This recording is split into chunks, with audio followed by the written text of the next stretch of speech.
Hello, എല്ലാവർക്കും ഞങ്ങളുടെ പുതിയ വീഡിയോയിലേക്ക് സ്വാഗതം. എല്ലാവർക്കും സുഖാണെന്ന് കരുതുന്നു. ഇന്ന് ഞാൻ നിങ്ങളായിട്ട് ഷെയർ ചെയ്യാൻ പോകുന്നത് പ്രഗ്നൻസിയിൽ ആദ്യത്തെ 3 മാസം ഫസ്റ്റ് ട്രൈമസ്റ്റർ എന്തൊക്കെ കാര്യങ്ങളാണ് നമ്മൾ ശ്രദ്ധിക്കേണ്ടത്, അങ്ങനെയുള്ള കാര്യങ്ങളൊക്കെ കുറിച്ചാണ് നമ്മൾ ഇന്ന് ഷെയർ ചെയ്യുന്നത്. ആദ്യം തന്നെ ശ്രദ്ധിക്കേണ്ട കാര്യങ്ങൾ എന്തൊക്കെയാണെന്ന് നോക്കാം.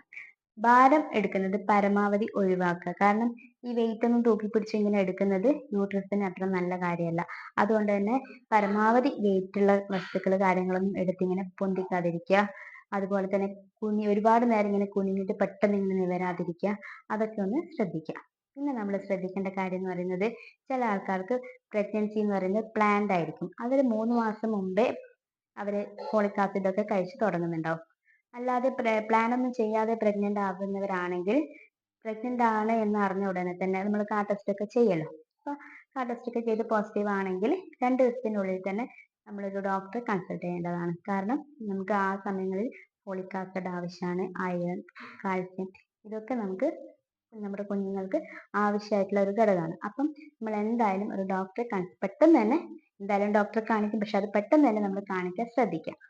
സ്കാനിങ് ഒക്കെ 6 വീക്കിലൊക്കെ സ്കാനിങ് ഒക്കെ നമുക്ക് ഉള്ളതാണ്. അതുകൊണ്ട് പെട്ടെന്ന് ഡോക്ടറെ കാണിക്കാൻ ശ്രദ്ധിക്കാം. അടുത്തൊരു കാര്യം എന്ന് പറയുന്നത്, ടാബ്ലറ്റ്സ് നമ്മൾ സ്കിപ്പ് ചെയ്യാതെ കഴിക്കാൻ ശ്രദ്ധിക്കുക. അധിക പേരും സ്കിപ്പ് ചെയ്യാൻ സാധ്യതയുണ്ട്. ഈ ഗുളികയൊക്കെ കഴിക്കാൻ മടിയുള്ളവരൊക്കെ ആണെങ്കിൽ ടാബ്ലറ്റ്സ് ഒക്കെ സ്കിപ്പ് ചെയ്യാൻ സാധ്യതയുണ്ട്. ഒരു കാരണവശാലും folic acid, iron, calcium tablets ഒന്നും സ്കിപ്പ് ചെയ്യരുത്. നമ്മുടെ കുഞ്ഞിന് അത് ഏറ്റവും കൂടുതൽ ആവശ്യമായിട്ടുള്ള കാര്യമാണ്. നമ്മുടെ ശരീരത്തിൽ അമ്മയുടെ ശരീരത്തിന് കുഞ്ഞിന് കിട്ടുമെങ്കിലും അതിൻ്റെ കൂടെ ഈ സപ്ലിമെന്റ്സ് ഒക്കെ കഴിക്കേണ്ടത് അത്യാവശ്യമായിട്ടുള്ള കാര്യമാണ്. അടുത്തൊരു കാര്യം എന്ന് പറയുന്നത്, യൂറിനറി ഇൻഫെക്ഷൻ വരാതിരിക്കാൻ ശ്രദ്ധിക്കുക. അതിനുവേണ്ടി നമ്മൾ ധാരാളം വെള്ളം കുടിക്കുക, ഇടയ്ക്കിടയ്ക്ക് വെള്ളം കുടിക്കുക. മിനിമം 3 ലിറ്റർ വാട്ടർ കുടിക്കണം എന്നാണ് പറയുന്നത്. അപ്പൊ പ്രഗ്നന്റ് ആയ ലേഡീസ് കുറച്ചുകൂടി അധികം വെള്ളം കുടിക്കാൻ ശ്രദ്ധിക്കണം. കാരണം യൂറിനറി ഇൻഫെക്ഷൻ ഒക്കെ വന്നു കഴിഞ്ഞാൽ അതിന്റെ ടാബ്ലറ്റ്സ് ഒക്കെ എടുക്കേണ്ടി വരും. അപ്പൊ അതൊക്കെ പരമാവധി ഒഴിവാക്കുക. പിന്നെയുള്ള കാര്യം എന്ന് പറയുന്നത്, ഫീവർ പോലുള്ള കാര്യങ്ങളൊക്കെ വരാതിരിക്കാൻ ശ്രദ്ധിക്കുക. അപ്പൊ കൂടുതൽ പനി കാര്യങ്ങൾ അതുപോലത്തെ അസുഖങ്ങളൊക്കെ വരാതിരിക്കാൻ ശ്രദ്ധിക്കുക. ശ്രദ്ധിക്കാനേ നമുക്ക് പറ്റത്തുള്ളൂ. അപ്പം വരാതിരിക്കാൻ ശ്രദ്ധിക്കുക. പിന്നെയുള്ള കാര്യം എന്ന് പറയുന്നത്, നമുക്ക് ഈ സമയങ്ങളിൽ നമ്മുടെ ശരീരത്തിൽ ഹോർമോണിന്റെ ബാലൻസ് ഉണ്ടാവും. അതുകൊണ്ട് തന്നെ നമുക്ക് പല രീതിയിലുള്ള, ചിലപ്പോൾ നമുക്ക് ദേഷ്യമായിരിക്കും കൂടുതൽ, അല്ലെങ്കിൽ നമുക്ക് ഭയങ്കര നമ്മൾ ഹാപ്പി ആയിട്ടിരിക്കും, അല്ലെങ്കിൽ ഒരു കുഞ്ഞു കാര്യം മതി നമുക്ക് വിഷമിച്ചിരിക്കുക. അതൊക്കെ ഇതിന്റെ ഭാഗമാണ്. അതിനാണ് മൂഡ് സ്വിങ്സ് എന്ന് പറയുന്നത്. അപ്പൊ അതിനൊന്നും ആലോചിച്ചിട്ട് ആരും ടെൻഷൻ അടിക്കാതിരിക്കുക. അതൊക്കെ ഡെലിവറിക്ക് ശേഷം ഓട്ടോമാറ്റിക് ആയിട്ട് മാറുന്നതായിരിക്കും. പിന്നെയുള്ള കാര്യം എന്ന് പറയുന്നത്, നമ്മൾ ഹാപ്പി ആയിട്ട് ഇരിക്കാൻ ശ്രദ്ധിക്കുക. പരമാവധി നമ്മൾ ഹാപ്പി ആയിട്ട് ഇരിക്കാൻ ശ്രദ്ധിക്കണം. കാരണം ഇതാണ് ഇമ്പോർട്ടൻ്റ് ആയിട്ടുള്ള കാര്യം. അതാണ് ഏറ്റവും വിഷമമായിട്ടുള്ള കാര്യം. കാരണം നമുക്ക് എപ്പോഴും ഹാപ്പി ആയിട്ട് ഇരിക്കാൻ പറയുന്നത് സാധിക്കുന്ന കാര്യമല്ല. പക്ഷെ മാക്സിമം നമ്മൾ ഓരോ കാര്യങ്ങൾ ആലോചിച്ചിട്ട് ഓവർ ടെൻഷൻ ആയിട്ട് ഇങ്ങനെ ചിന്തിച്ചിട്ട് ലാസ്റ്റോട്ടുള്ള ഡെലിവറിന്റെ ആ കാര്യങ്ങളൊക്കെ ചിന്തിച്ചിട്ട് ടെൻഷൻ ആവാതിരിക്കുക മാക്സിമം. പിന്നെ ശ്രദ്ധിക്കേണ്ട കാര്യം എന്ന് പറയുന്നത്, നമുക്ക് ഈ സമയങ്ങളിൽ അബ്ഡോമിനൽ പെയിൻ ഉണ്ടാവും അല്ലെ. ഈ 2 സൈഡിലും നമുക്ക് കുറച്ച് പെയിൻ ഉള്ളതായിട്ട് നമുക്ക് ഫീൽ ചെയ്യാറുണ്ട്. പക്ഷെ നമുക്ക് ഒരു ഭാഗത്ത് നിന്ന് തന്നെ കൂടുതൽ പെയിൻ ഉണ്ടായിട്ട് നമുക്ക് അത് സഹിക്കാൻ പറ്റാത്ത ഒരു അവസ്ഥയിലേക്ക് എത്തുകയാണെങ്കിൽ നമ്മൾ ഉടനെ തന്നെ ഡോക്ടറെ കൺസൾട്ട് ചെയ്യേണ്ടതാണ്. കാരണം അത് വെച്ചുകൊണ്ടിരിക്കാൻ പാടില്ല. ഒരു ഭാഗത്ത് നിന്ന് മാത്രം പെയിൻ ഉണ്ടാകുമ്പോൾ അത് തീർച്ചയായിട്ടും ഡോക്ടറെ കാണിക്കേണ്ടതാണ്. സാധാരണ രീതിയിൽ 2 ഭാഗത്ത് നിന്നും നമുക്ക് ഇടയ്ക്കിടയ്ക്ക് പെയിൻ ഒക്കെ ഉണ്ടാവാറുണ്ട് അല്ലെ. അപ്പൊ അതൊന്ന് ശ്രദ്ധിക്കുക. പിന്നെ അടുത്തത് ശ്രദ്ധിക്കേണ്ട കാര്യം എന്ന് പറയുന്നത് ഫുഡിന്റെ കാര്യങ്ങളാണ്. ഫുഡ് ഈ സമയത്ത് മിക്കവർക്കും കഴിക്കാൻ പറ്റത്തില്ല. സാധാരണ ഛർദി കാര്യങ്ങളൊക്കെ ഉള്ളതുകൊണ്ട് ഫുഡ് അധികം കഴിക്കാൻ പറ്റില്ല. എന്നാൽ പോലും നമുക്ക് കുറച്ച് നമുക്ക് എന്താണോ കഴിക്കാൻ പറ്റുന്നത് അത് കുറച്ചെങ്കിലും നമ്മൾ കഴിക്കാൻ ശ്രദ്ധിക്കണം. അടുത്തത് കാര്യം പറയുന്നത് എന്ന് പറഞ്ഞാൽ, ഈ സമയങ്ങളിൽ നമുക്ക് കൂടുതൽ നോസിയ അല്ലെങ്കിൽ വോമിറ്റിംഗ്, ഇതൊക്കെ പ്രശ്നങ്ങൾ എല്ലാ പ്രഗ്നന്റ് ലേഡീസിനും മിക്കവാറും ഉണ്ടാവാറുണ്ട്. എനിക്ക് ഗ്യാസിന്റെ പ്രോബ്ലം ആയിരുന്നു, എനിക്ക് വോമിറ്റിംഗ് അങ്ങനെ ഉണ്ടായിരുന്നില്ല. അതുകൊണ്ട് തന്നെ ഗ്യാസിന്റെ പ്രോബ്ലം എന്ന് പറഞ്ഞാൽ അത് ഒരു വയറ്റിൽ ഒരു ആളിക്കത്തൽ പോലെയാണ്. എന്തെങ്കിലുമൊക്കെ ഭക്ഷണം കഴിച്ചു കഴിഞ്ഞാലും കുറച്ച് കഴിയുമ്പോഴത്തേക്ക് പിന്നെയും ഗ്യാസ് കയറും. അത് ഗ്യാസിന്റെ ഇതുകൊണ്ട് വല്ലാതെ ഞാൻ ബുദ്ധിമുട്ടുണ്ടായിരുന്നു. അപ്പോഴൊക്കെ ഞാൻ കരിക്കിന്റെ വെള്ളമൊക്കെയാണ്, അന്നേരമൊന്നും ഭക്ഷണം കൂടുതൽ കഴിക്കാനും പറ്റുന്നുണ്ടായിരുന്നില്ല. അപ്പം കരിക്കിന്റെ വെള്ളമൊക്കെയാണ് ഞാൻ കൂടുതൽ കഴിച്ചുകൊണ്ടിരുന്നത്. അതുകൊണ്ട് അപ്പൊ നമുക്ക് കുറച്ച് ക്ഷീണം കൂടെ കുറഞ്ഞു കിട്ടി. അങ്ങനെയൊക്കെയാണ് ഞാൻ എൻ്റെ ആ ഒരു ഇതൊക്കെ തള്ളി നീക്കിയത്. ഈ വോമിറ്റിംഗ് അത് കൂടുതലായിട്ട് നമുക്ക് ഒത്തിരി എന്ത് കഴിച്ചാലും നമുക്ക് വോമിറ്റ് ചെയ്യുന്നുണ്ട്. ഒരു വെള്ളം കുടിച്ചാൽ പോലും നമുക്ക് വോമിറ്റ് ചെയ്യുന്നുണ്ട്. ഒന്നും കഴിക്കാനേ പറ്റുന്നില്ല.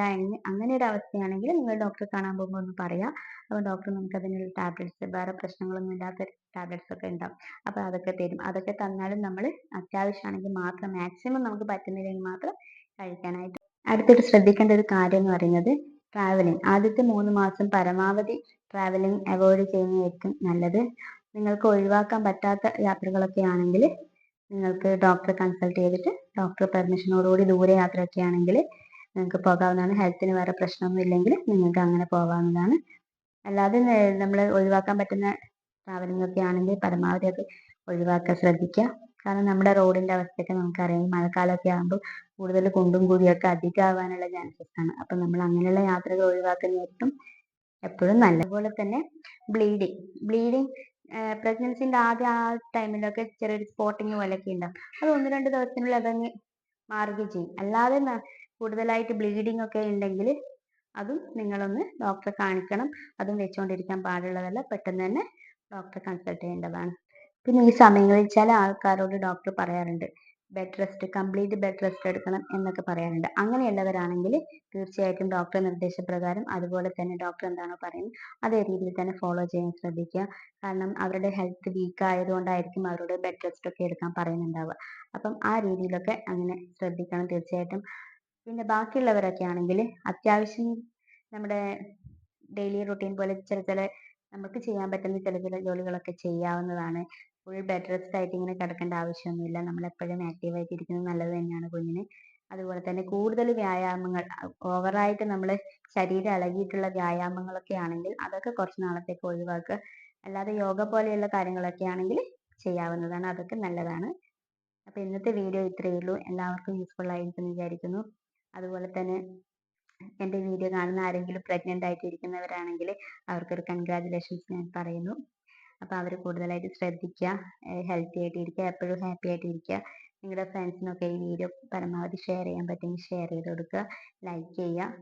നിങ്ങളുടെ ഈ ഇൻഫോർമേഷൻസ് നിങ്ങൾക്ക് യൂസ്ഫുൾ ആയിട്ട് തോന്നുകയാണെങ്കിൽ ചാനൽ ഒന്ന് സബ്സ്ക്രൈബ് ചെയ്യുക. അപ്പം തുടർന്ന് നിങ്ങളുടെ സപ്പോർട്ട് പ്രതീക്ഷിക്കുന്നു. പുതിയൊരു വീഡിയോ ആയിട്ട് കാണുന്നത് വരെ ബൈ.